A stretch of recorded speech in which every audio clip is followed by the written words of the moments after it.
Hola, buenos días, jóvenes. Hola, hola. ¿Escuchan? Hola, Buenos días, profe. ¿qué tal? Buenos días. Buenos días, maestro. ¿Qué tal? Bueno, buenos días. Bueno,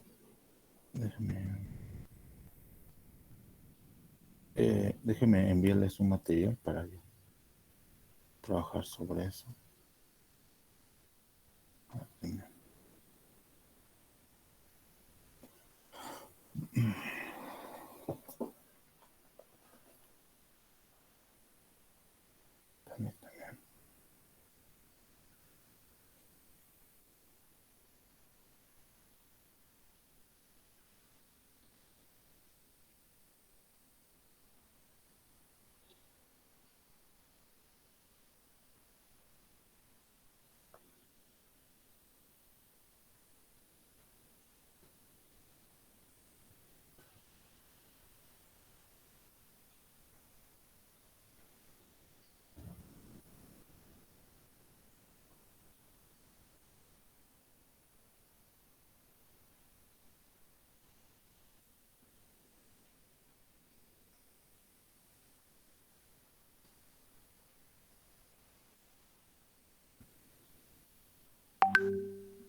Ok.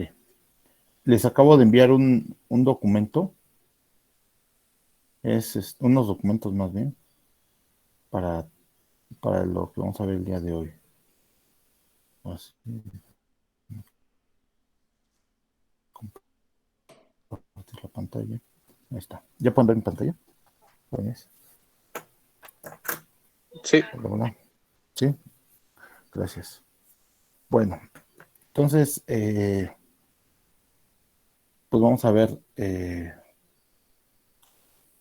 esta es la última clase, entonces lo que vamos a ver es como una especie de recapitulación de lo que vimos en el curso. Entonces, pues básicamente es la metodología econométrica, ¿no?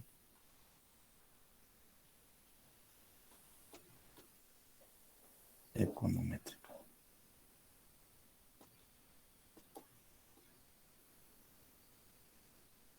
Y entonces aquí, eh,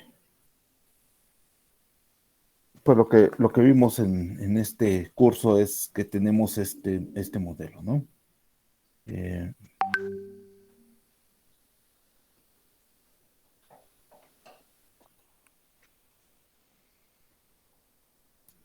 este modelo. Ponerle trasero.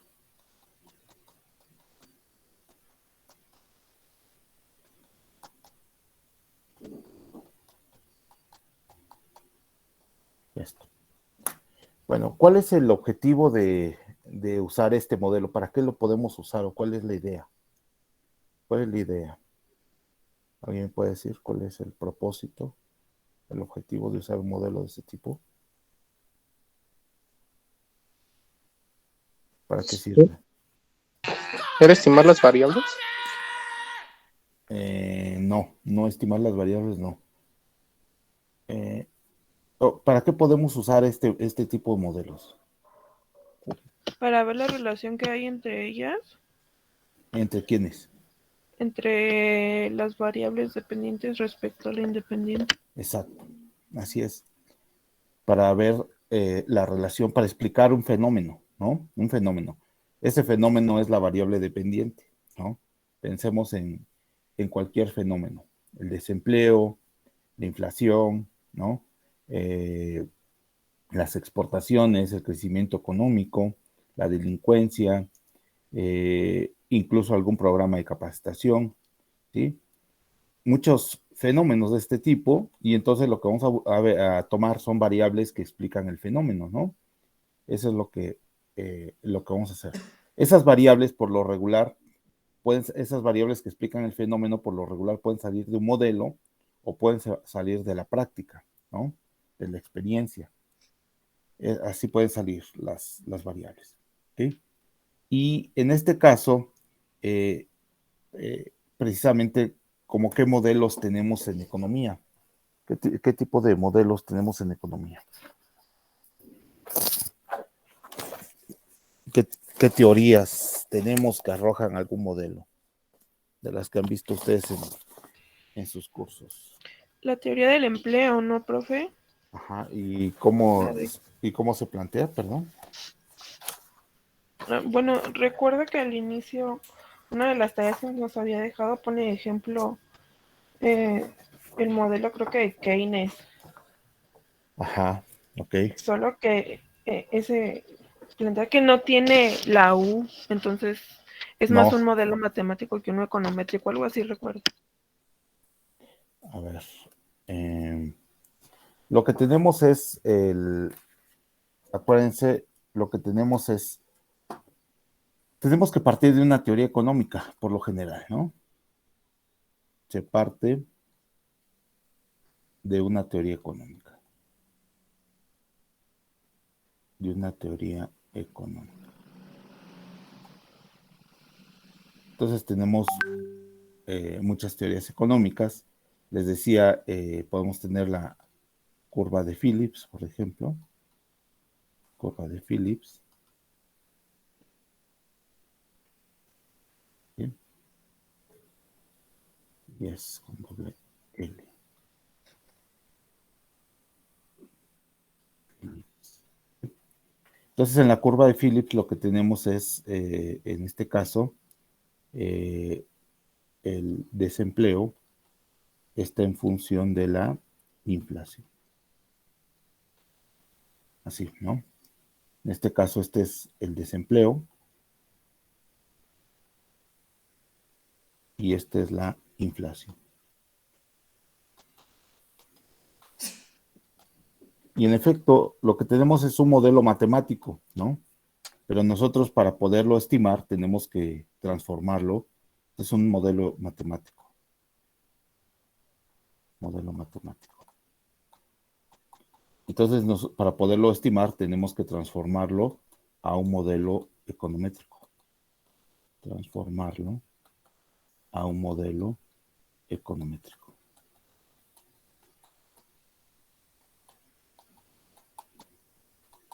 ¿Y cómo se transforma en un modelo econométrico? ¿Qué es lo que tenemos que hacer? ¿Cómo Le agregamos la variable U.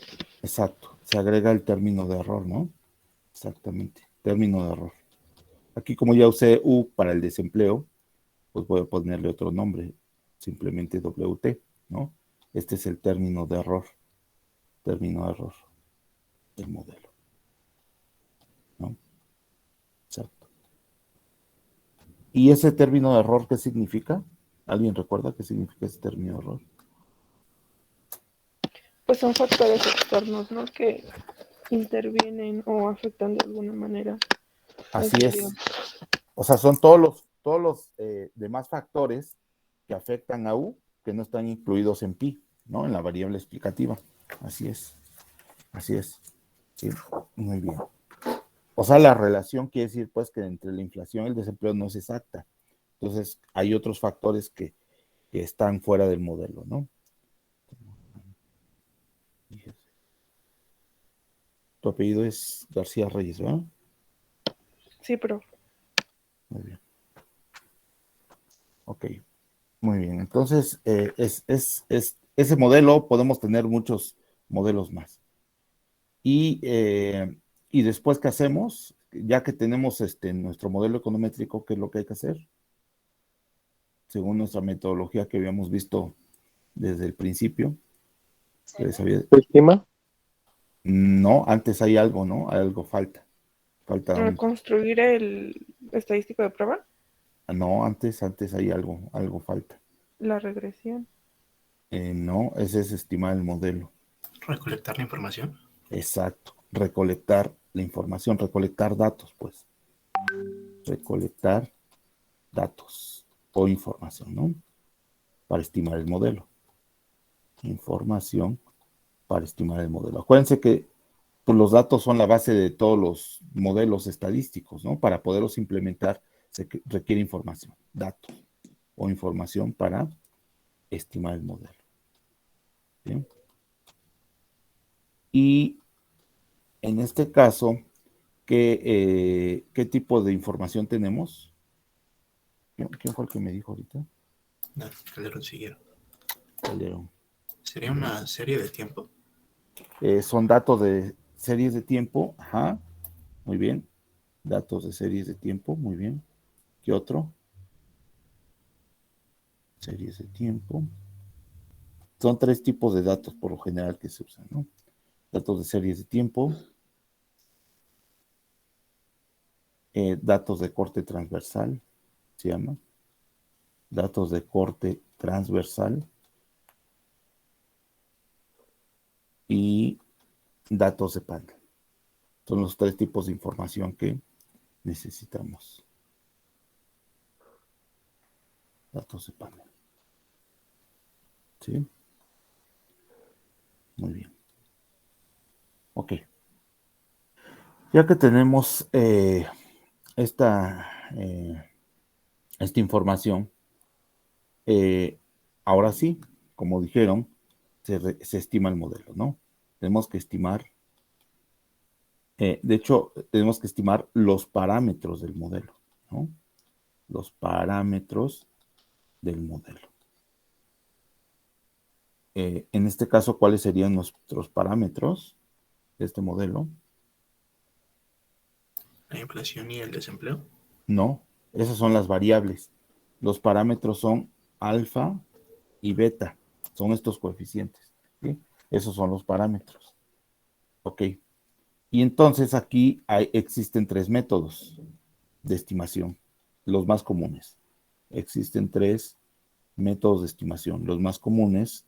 Hay otros 3 métodos de estimación que son, ¿cuáles? ¿Cuáles son los métodos de estimación que Mínimos vimos? cuadrados ordinarios. Muy bien, ese es uno, ese es el primero, exacto. El método de mínimos cuadrados ordinarios, de mínimos cuadrados ordinarios, que se abrevia como MCO. ¿Cuál otro método vimos? Es García Reyes y anteriormente había sido Calderón, el que es de series de tiempo. Sí, profe. ¿Es el de ¿Verdad? métodos de mínimos ponderados? ¿Ponderados? No, esa es una variante. La regresión lineal múltiple. Es que ese método se obtiene de un método que se llama método de máxima verosimilitud. Máxima verosimilitud. ¿Se acuerdan que vimos un poco esto? Creo que sí lo vimos, ¿no? Sí. Y este método ya no, el último que ya no vimos es el método de momentos. Método de... Permítanme.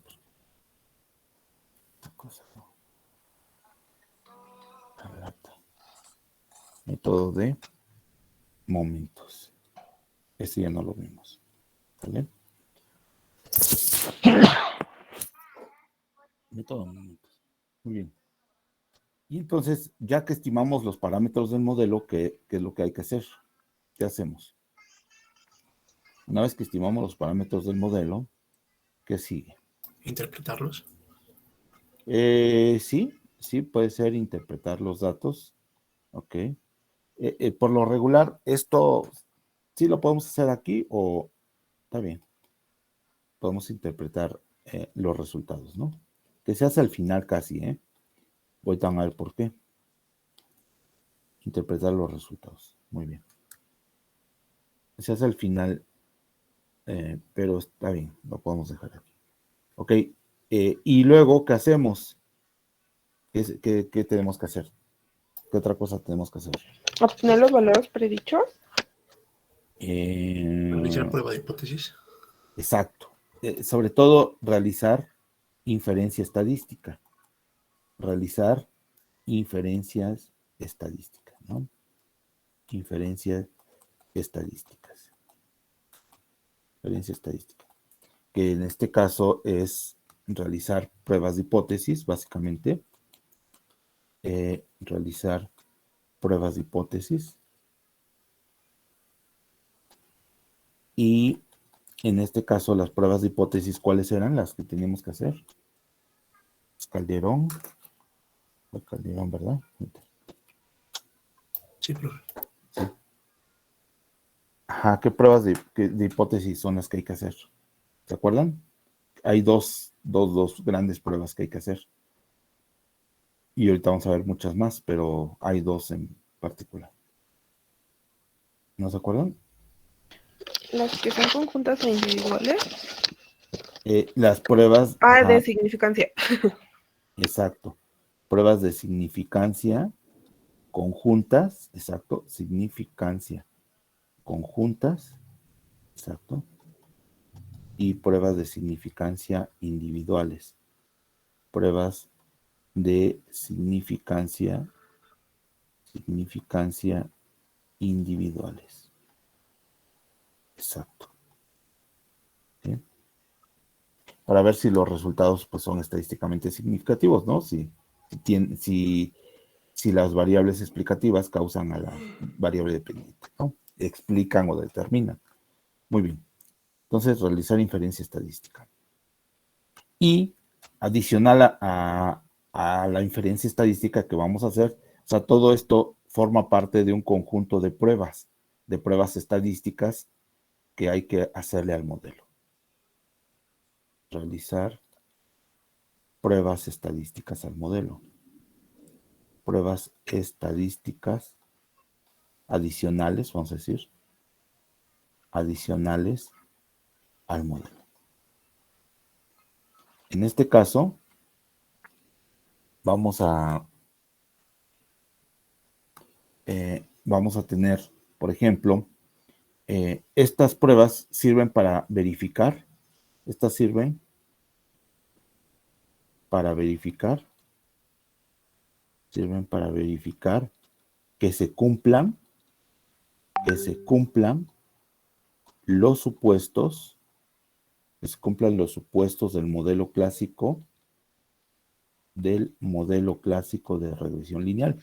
Básicamente para eso sirven las pruebas. Y las pruebas que hay que hacer es la prueba hay que hacer una prueba de linealidad, ¿sí? A los parámetros, linealidad del modelo, más bien, linealidad del modelo. Hay que hacer, y sí, linealidad de los parámetros, básicamente también, pero linealidad del modelo se llama. La segunda que hay que hacer es la prueba de heterocedasticidad, como vimos, heterocedasticidad. La siguiente prueba que hay que hacer es prueba de normalidad de los errores, no en este orden, son varias y pueden ir en diferente orden. Normalidad de los errores. Pero básicamente de los residuos, porque los errores no los conocemos, ¿no? Otras pruebas que se llaman pruebas de autocorrelación. Pruebas de autocorrelación. Esto no viene en el temario. Autocorrelación. ¿Sí? Prueba de omisión de variables relevantes. Pruebas de omisión de variables relevantes. Maestro, la de homocetasticidad, ¿ahí también va o...? Es lo mismo esto. Aquí está. Ah, la de lineal, la de... Ah, ok. Es esta. ¿Sí? Heterocedasticidad o homocetasticidad es lo mismo. ¿Sí? Pero básicamente se plantea como heterocedasticidad. ¿Sí? Pruebas para detectar heterocedasticidad. ¿Sí? Pruebas de omisión de variables relevantes. Luego tenemos la pruebas de multicolinealidad, le llaman. Pruebas de multicolinealidad.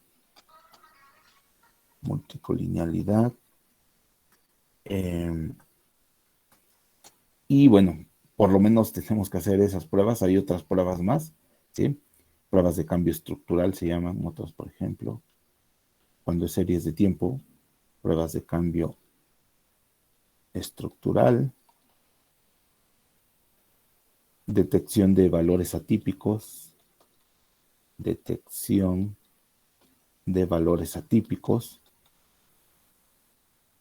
Entonces vean que para usar un modelo, pues no, digo, sí basta, sí es importante más bien, es importante estimar el modelo, ¿no? Plantear el modelo, pero para que realmente el modelo sea, digamos, pueda utilizarse, pues tiene que pasar un conjunto de pruebas, ¿no? Básicamente, ¿por qué creen que se hacen las pruebas al modelo? ¿O cuál es la razón de todas estas pruebas? Para conocer si el modelo es, bueno, es incenciado. Pues para ver si el modelo es confiable, ¿no? Es preciso, porque pues, lo que nosotros queremos es un modelo pues, que sea confiable para hacer pronósticos, para explicar alguna realidad, y como el modelo está construido sobre un conjunto de supuestos, pues tiene que cumplir esos supuestos, y entonces pues puede ser confiable, y eso le da exactitud de alguna forma en sus, en sus conclusiones, ¿no? Eso básicamente es para eso, ¿sí? Bueno, entonces, una vez que pasa todas estas pruebas, ¿sí? Lo que tenemos que hacer al final, ya por así que pasa eso, quizá aquí podríamos interpretar ya los resultados, pero pues está bien, sí se puede interpretar así como lo dijeron, ¿sí? Cuando se estima el modelo, pero lo ideal sería interpretarlos aquí, ¿no? Porque ahora sí ya el modelo ya está libre de, obviamente si tiene problemas hay que corregirlos, ¿eh? Hay que corregir, si tiene problemas hay que corregir los problemas graves, ¿sí? Los problemas graves, ¿sí? Y entonces, ya que se corrige, ya que está bien el modelo, pues sí podríamos aquí ya, sin problema, sin temor a equivocarnos, podemos interpretar los resultados del modelo, ¿no? Pero no estaba mal, pues la interpretación se podía hacer cuando se estimaba el modelo también. Y luego, ya el último paso, ¿cuál es el último paso de la metodología econométrica? ¿Alguien recuerda? ¿Alguien recuerda cuál es el último paso? O sea, ya tenemos todo esto, ¿no? ¿La de Y luego, interpretar?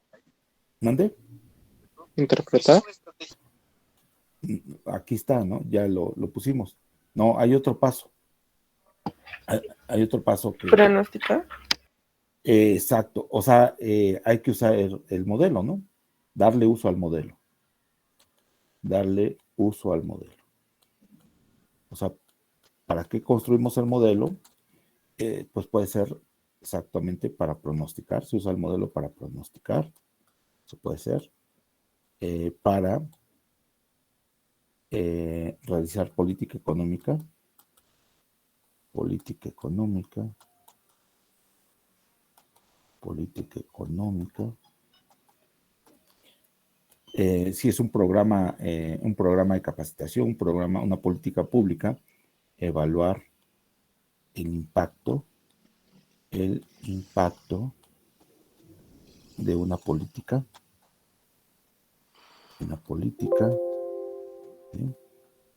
¿sí? Y en general comprobar una teoría, ¿no?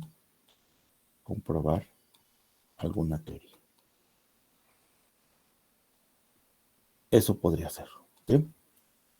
Y ya, esa es la metodología econométrica. ¿Sí? ¿Están de acuerdo con eso? Sí, profe. Sí. Muy bien. Entonces, García Reyes, ¿verdad? Bien. Muy bien. Entonces, esta metodología fue lo que les compartí. Aquí está. Aquí les di esta presentación para que vean cuáles son pues más o menos como los pasos, ¿no? Y es lo que les acabo de decir, ¿no? Todo esto, lo que hay que probar en un modelo, ¿no? Pues hay varias cosas que no se ven en este curso, se van a ver en los próximos cursos, que es modelos econométricos y series de tiempo, ¿sí? Pero bueno, en eso consiste, digamos, la econometría. Ese es un resumen de lo que vimos, ¿sí? Ahora, lo que vamos a hacer, nada más aquí, explicar que existen algunos modelos que van a ver en series de tiempo, algunos modelos para pronosticar específicamente, que son los modelos dinámicos, algunos modelos de pronóstico, ¿no? Por ejemplo, estos modelos se llaman modelos dinámicos. La característica que tienen estos modelos es que, fíjense, normalmente la variable dependiente, bueno, pues es una variable y, pero las variables explicativas son los rezagos, o sea, los valores pasados de la variable dependiente, ¿sí? Digo, podemos poner también la variable, una variable X y sus rezagos también, ¿sí? Y en término de error. Se llaman modelos dinámicos. Bueno, en general se llama modelo dinámico, aunque su nombre particular, es que hay varios tipos de modelos dinámicos. Esto se llama un modelo autorregresivo de rezagos distribuidos. En inglés es Autoregressive Distributed Lags, algo así, RDL, ¿no? Eso significa este tipo de modelos. Estos son los términos autorregresivos, estos, y estos son los términos de rezagos distribuidos. ¿no? Este no, solamente este. ¿Sí? Y tenemos otro modelo que es el modelo, es un modelo autorregresivo,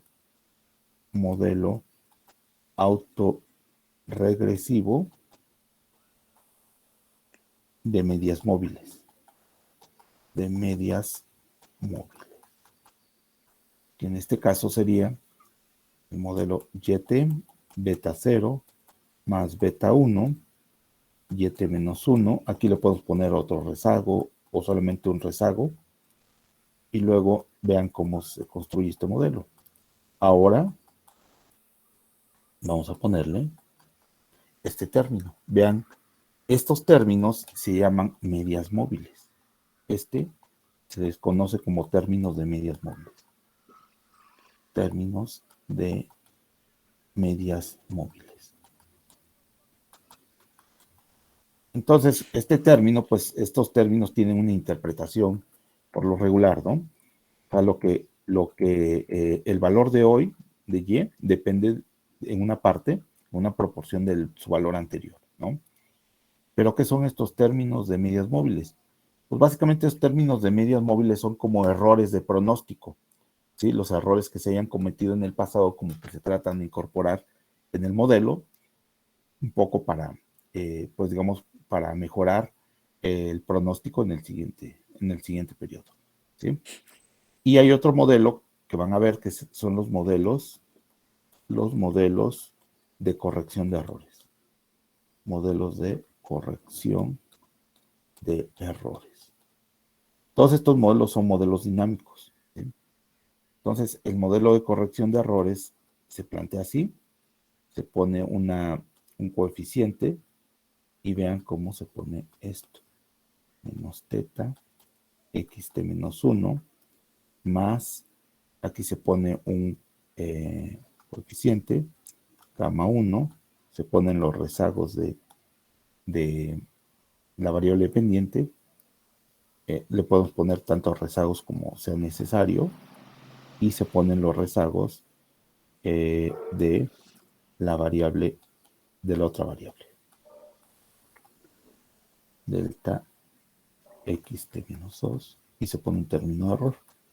Ese es un modelo de corrección de errores. Este término de aquí se llama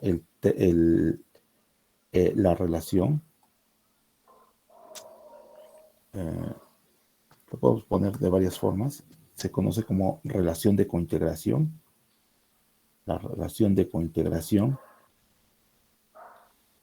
O también se le conoce como el término de corrección del error. Término de corrección del error. ¿Sí? Estos modelos los van a usar o se usan para pronosticar, básicamente, ¿no? En el análisis de series de tiempo. Bueno, entonces, pues esto es lo que, en suma, es lo que vimos, ¿no? Espero que pues haya quedado claro. Lo que vamos a hacer ahora, y eso ya es pues relativamente rápido, vamos a ver un ejemplo que es la estimación. La estimación. ¿Siguen jóvenes ahí? Hola, hola. Sí, profe. Estimación del tamaño. Estimación del tamaño de la economía informal. De la economía informal. ¿Sí? Entonces, como vimos, pues la econometría se usa pues, para muchos propósitos, ¿no? Pronóstico, para probar teorías, ya vimos, ¿sí? Y en este caso, pues podemos usarlo para cuantificar algunos fenómenos pues, que son difíciles de cuantificar, ¿no? Como la economía informal, incluso desde la propia definición. Es un poco complicado, ¿no? Definir. Pero bueno, en este caso, hay que aclarar que existen varios métodos. Existen varios métodos para estimar la economía informal. Existen varios métodos. Hay estos métodos que vamos, está un método de los métodos monetarios, que son los que vamos a ver ahorita, o el que vamos a utilizar. Está el de consumo de electricidad,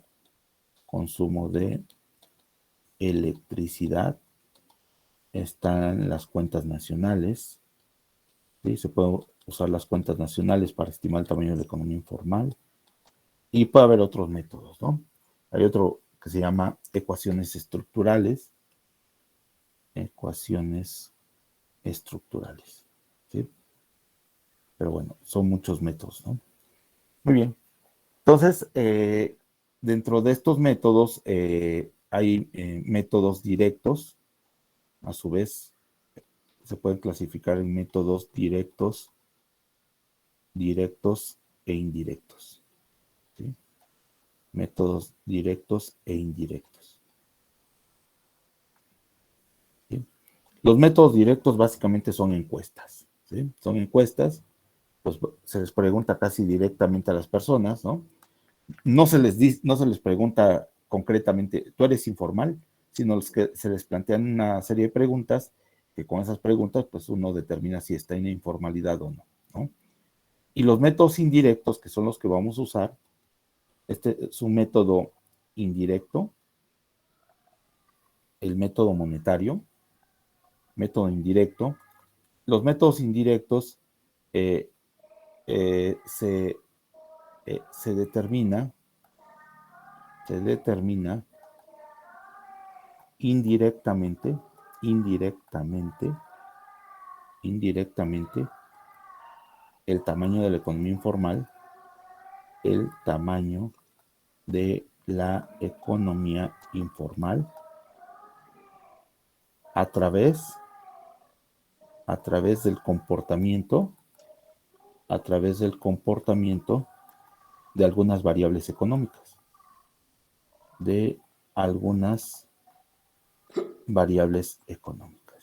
¿sí? Eso es. Entonces, en este caso, este método indirecto que vamos a ver se llama el método monetario, y dentro del método monetario hay variantes. Este se llama el método de demanda de efectivo o circulante,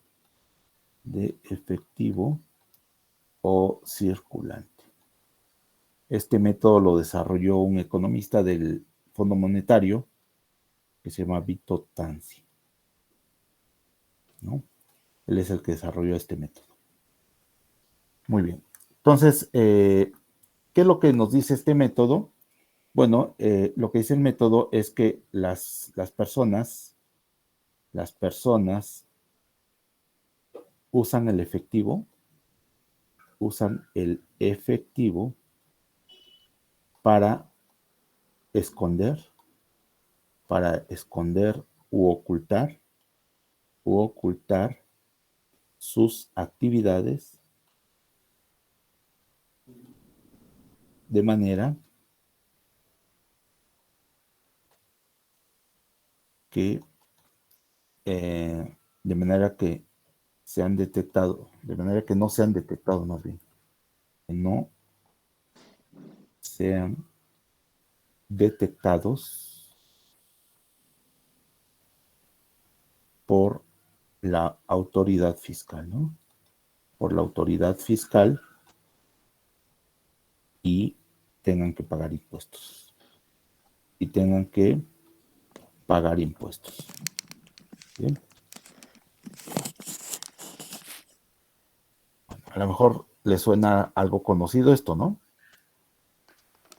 ¿No? No sé si han escuchado eso, pero jóvenes, ¿están ahí? Hola, hola. Sí, profe. Sí, Entonces, este es el método, este es el principio. Entonces, se va a usar el efectivo, van a demandar efectivo los agentes económicos para ocultar sus actividades, pero básicamente lo que quieren evitar es ser detectados por la autoridad fiscal. Lo que no quieren es pagar impuestos, básicamente. Ese es el principio de este modelo, de esta metodología. Entonces, lo que se va a hacer es se estima una ecuación de demanda, ecuación de demanda de circulante o efectivo. Ellos plantean, o bueno, se plantea esta ecuación. Es 1 más teta, alfa, x, t, a la beta, Euler a menos lambda y subíndice t. Ese es el modelo. Es un modelo no lineal, como pueden darse cuenta. Teta es el tamaño de la carga fiscal. Tamaño de la carga fiscal. O sea, qué tantos impuestos se pagan, ¿no? De la carga fiscal o impositiva. X son las variables, son variables explicativas, ¿no? Que explican la demanda de circulante, como son el ingreso, y vamos a ver que en este modelo va a ser también la remuneración de asalariados. Remuneración de asalariados. Porque se supone que los salarios, porque los salarios se pagan en efectivo, ¿no? Y puede haber otras más. Entonces, como se pagan en efectivo los salarios, pues al aumentar la remuneración de asalariados, aumenta la demanda de circulante. Y T es la tasa de interés real. Tasa de interés real. ¿Sale? Bueno, entonces, ¿cómo funciona este principio, este modelo? Lo que vamos a hacer es, primero vamos a estimar este modelo, pero para estimar el modelo, este modelo, pues como no es lineal, se tiene que linealizar, ¿no? Entonces se linealiza y nos queda logaritmo de CT igual a alfa logaritmo de 1 más teta más beta logaritmo de xt menos lambda. Bueno, de hecho aquí le vamos a poner más. Lo pone el autor en menos, pero en realidad ese parámetro se tiene que determinar su signo. ¿Sí? Se pone menos porque siempre la relación entre la demanda de circulante y la tasa de interés es negativa, ¿no? Ese sería el modelo linealizado. ¿Sí? Les digo que esto lo tiene que dar el modelo, los datos nos tienen que decir si es positivo o negativo. ¿Sí? Aquí lo asume como negativo desde el principio, pero en general se tiene que poner así. Muy bien. Este sería nuestro modelo, ¿no? Y obviamente pues hay que recolectar los datos, todo lo que hemos visto. ¿Sí, jóvenes? ¿Sí, ahí? Sí, profe. Ok. Entonces, vean lo que vamos a hacer. Entonces, se estima el modelo. Se estima el modelo y lo que nos va a dar este modelo es CT. CT gorro, ¿no? O una estimación de CT. Obviamente hay que quitar el logaritmo, pero bueno, esto nos va a dar CT. ¿Qué es CT? CT es el circulante total. Es el circulante total. O sea, toda la cantidad de efectivo que se emite, ¿no? Que emite el Banco Central. ¿Sí están de acuerdo? Que en este caso son billetes y monedas, básicamente. Todos los billetes y monedas en circulación. Y sí, son todos los billetes y monedas en circulación, ¿no? Lo que pasa es que algunas están en las bóvedas de los bancos. Entonces ese circulante también se considera parte del circulante total, ¿sí? Y entonces esto circulante es igual al circulante. Aquí esto se divide en dos. El circulante que se utiliza en la economía legal, le llaman circulante legal, y el circulante que se utiliza en la economía informal. Circulante de la economía informal. ¿Sí? Es eso lo que vamos a usar. ¿Sí? Y luego, ok, ya tenemos esto. Entonces, el circulante legal, CL, se obtiene sustituyendo en la ecuación, sustituyendo teta igual a 0, se hace teta igual a 0. Es decir, ¿qué pasaría si la carga impositiva fuera 0? Entonces, eso nos da CL, ¿no? Eso nos va a dar CL. Cuando sustituimos en esta ecuación de acá arriba, en esta, ¿sí? Ya estimada, teta igual a 0, entonces eso nos da el circulante legal. Es decir, ese sería el circulante que se demandaría si no existiera carga impositiva, si no existieran impuestos. ¿Sí? Eso.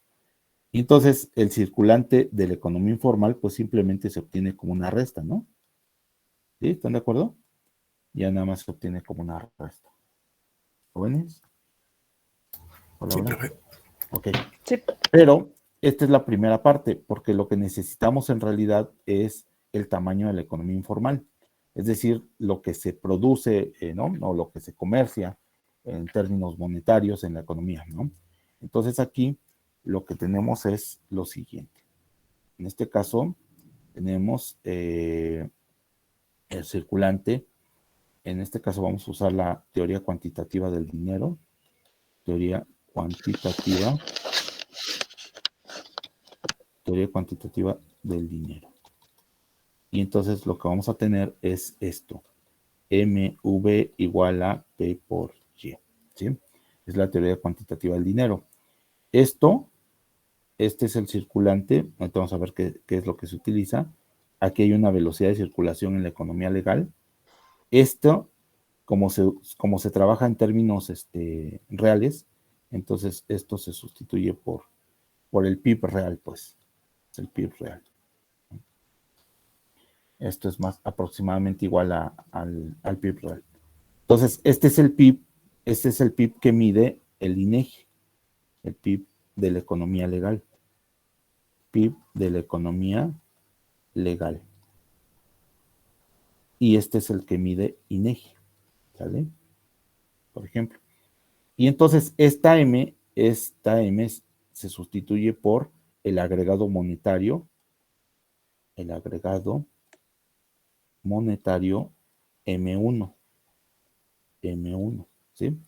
Entonces con eso podemos calcular la velocidad de circulación con datos reales.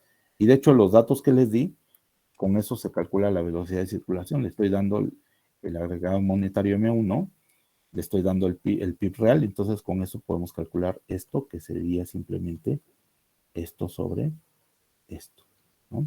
M1 lo voy a poner aquí, ¿no? Así sería.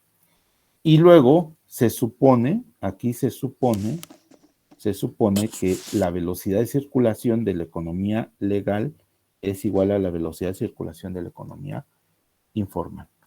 Entonces, este es un supuesto fuerte, pero bueno, acuérdense que en economías siempre se trabaja con puros supuestos, ¿no? O es muy común usar supuestos. Y entonces, como sucede esto, entonces ahora se plantea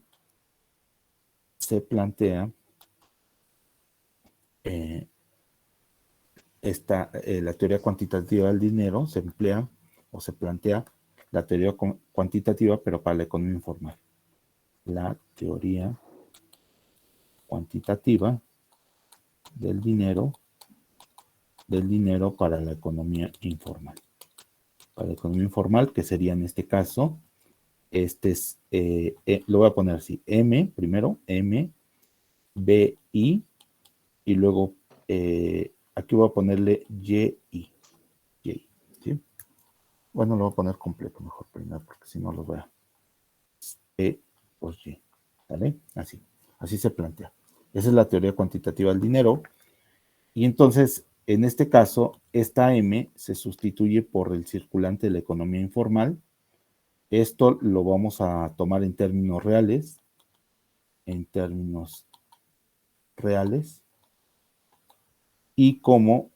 se sustituye VL por VI. Entonces, al sustituir, nos va a quedar este resultado. CI por VL igual a Y, ¿no? Y ya está. Ya está, porque estas cantidades ya se conocen, ¿no? Estas cantidades ya se conocen, es la que se obtuvo con el modelo, y esta es la que se obtuvo de la teoría cuantitativa del dinero y la economía legal. Entonces ya está. Simplemente hay que multiplicar esto por esto, y ese es el tamaño de la economía informal. O este es el PIB de la economía, tamaño de la economía informal, ¿sale? O el PIB de la economía informal, ¿sale? Y esto, lo único que se hace al final, ya nada más es expresarlo como porcentaje del PIB observado, ¿no? Esto es un porcentaje, ¿no? Así se expresa y ya, ahí terminamos. Eso es, ¿sí? Bueno, jóvenes, ¿alguna duda? ¿Alguna pregunta? Pongan su nombre, por favor. Pongan su nombre en el chat. Les voy a mandar la tarea. Ya tengo la tarea. Yo creo que todo es en Stata, ¿eh? Todo es en Stata. No tienen que... nada más una parte al final, no es cierto, pero es una pregunta nada más. Si tienen que hacer álgebra, pero todo es en Stata, ¿sí? Tienen que presentar sus resultados, todos los tienen que poner en Word, acuérdense. Traten de pegar sus pantallas lo más claro posible, ¿no? De todos los resultados que vayan obteniendo, porque de eso se trata la tarea, ¿no? Que pongan todo, que vea pues que saben hacer todo lo que vimos en el curso, ¿no? Es eso. Sí, jóvenes, de todos modos, cualquier duda, pues me pueden preguntar. Entonces solamente hay que pegar Ajá, sí, lo de peguen Stata. sí, y bueno, y interpretar los resultados, obviamente, ¿no? Pero sí, pegarlo de Stata, traten de ir poniendo, si van usando los comandos, pues vayan poniendo los comandos que usaron, ¿sí? A eso me refiero con el do file, que pongan el do file, pues pongan los comandos que usaron para llegar a los resultados, ¿no? ¿Sí? Eso, pónganlo por favor. Bueno, vamos a terminar, ya nada más vamos a hacer este ejercicio. Ya todo está en el do file, ¿eh? Ya todo está aquí en el archivo que les pasé. Entonces, en realidad, pues ya nada más hay que ejecutarlo. Entonces, abran este archivo que se llama estimación de la economía informal, por favor. Abran ese. Y primero abren el archivo. Bueno, ya que abran, perdón, el do file, abren el archivo que se llama base informal. Ahí está. Ya está.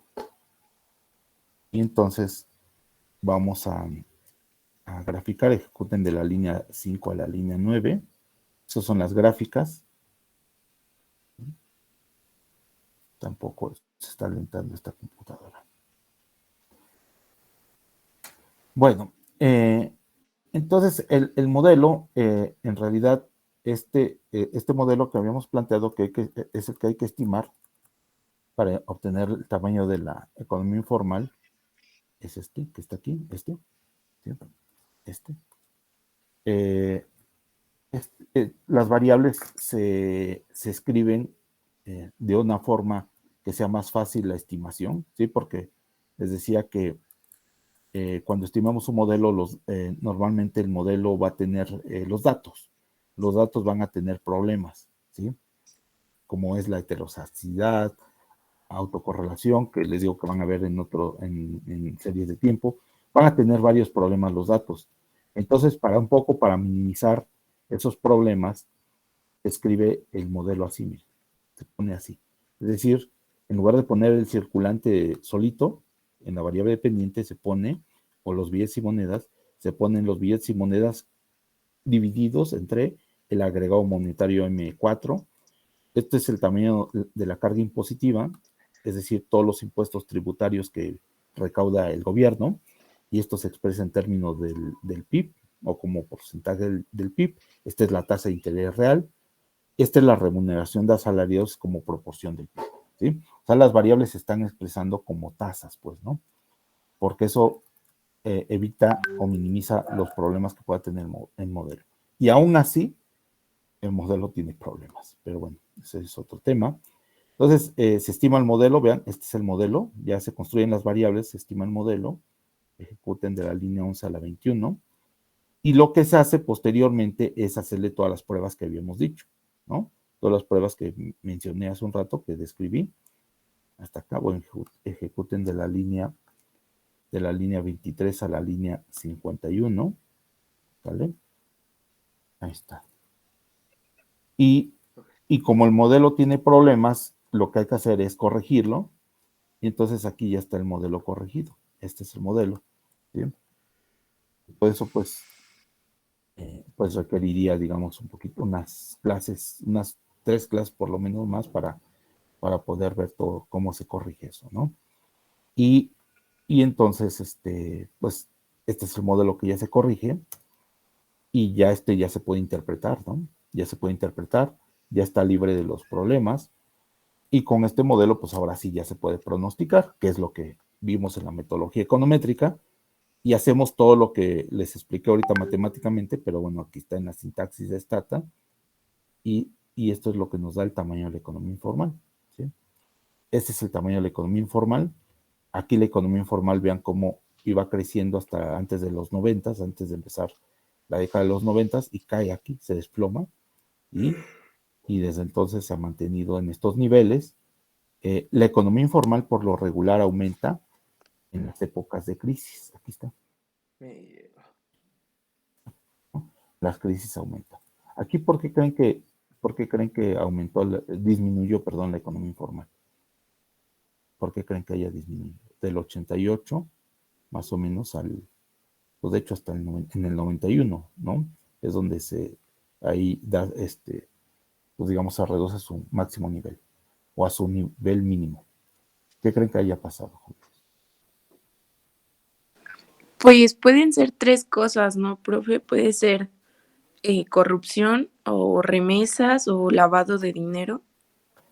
Básicamente lo que pasó fue una reforma impositiva, ¿no? En el sexenio de Carlos Salinas se llevó a cabo una reforma fiscal muy importante, es decir, se incorporaron, o más bien el fisco, más bien, trató de fiscalizar o incorporar a muchas personas, muchos negocios que no estaban pues digamos que no pagan impuestos, ¿no? Entonces, esa fue es la explicación más importante, ¿vale? Bueno, el tamaño de la economía informal en el 2012 era casi de 23%. INEGI calculó el tamaño de la economía informal y lo casi está en 22% para el 2012, perdón, para este año. O sea, no está tan mal este modelo, ¿no? Y bueno, y si observan los estudios, pues más o menos van a ver que el comportamiento es como que está yo lo quité, bueno, que estaba en esta gráfica, ¿no? Bueno, jóvenes, pues hasta ahí lo dejaríamos, ¿sí? Nos vemos, jóvenes, pues espero que pues que no tengan problema con la tarea. De todos modos, les digo, escriban las dudas, pero en el grupo, por favor, para que puedan los demás, los que tengan dudas similares, pues se enteren. Y es que luego hacen preguntas sobre lo mismo, pues, ¿no? Digo, para aprovechar y contestarles también rápido, ¿no? Por favor. ¿Sale, jóvenes? Bueno, pues. Sí, profe. Sí, profesor. Pues Gracias. muchas gracias, jóvenes. Cuídense. Nos vemos. Tengan buen día. Bye. Igualmente, Gracias a profe. usted, profe. Gracias. Buen día a Igualmente, todos, profe.